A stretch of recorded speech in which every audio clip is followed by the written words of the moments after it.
Bonjour à tous. Si l'on vous dit intelligence artificielle, vous ne pensez pas forcément ni immédiatement à Friedrich Nietzsche. Moi oui, mais j'ai un biais, ayant passé une bonne partie de mon été dans les archives du philosophe, en particulier à la maison de Nietzsche de Sils Maria. Pour ceux qui ne connaissent pas Sils Maria, il s'agit d'un petit paradis situé en Suisse au bord d'un lac, entouré de montagnes où Nietzsche a passé plusieurs étés pour marcher, chercher une forme de sérénité et écrire ses œuvres. Au cours des nombreuses marches qu'il a faites dans les montagnes, il a notamment eu tout le loisir de réfléchir à la question de la pensée. Qu'est-ce qui la constitue? Qu'est-ce qui la définit? Et c'est ainsi qu'au détour d'un ouvrage, le philosophe écrit « Certains ne parviennent pas à devenir des penseurs parce que leur mémoire est trop bonne. » Cette affirmation pose 1000 questions. Une bonne mémoire nous empêchera-t-elle de penser? Penser implique-t-il une forme d'oubli? Que doit-on oublier pour pouvoir être à même de penser? Faut-il oublier pour pouvoir penser?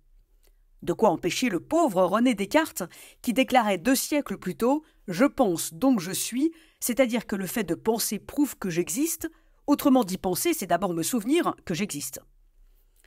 Alors on en revient à la question située au cœur de l'affirmation de Nietzsche. Que doit-on oublier pour pouvoir être à même de penser?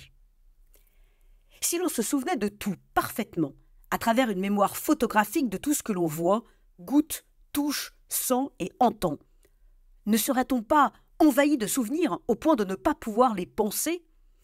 Une trop bonne mémoire pourrait peut-être empêcher le cerveau de faire des liens entre les choses, des associations d'idées, des mises en perspective, ce qui constitue le fait même de penser, puisque le cerveau serait trop obnubilé par ce dont il se remémore.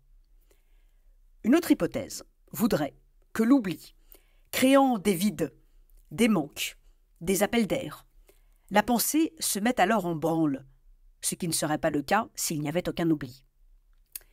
Cela pose alors la question de la pensée de ChatGPT et plus généralement de l'intelligence artificielle générative. Cette dernière a une mémoire extraordinaire puisqu'elle est en mesure de traiter des milliards de données. Mais lorsque ChatGPT nous répond, a-t-il pensé ou s'est-il souvenu? Certains ne parviennent pas à devenir des penseurs parce que leur mémoire est trop bonne.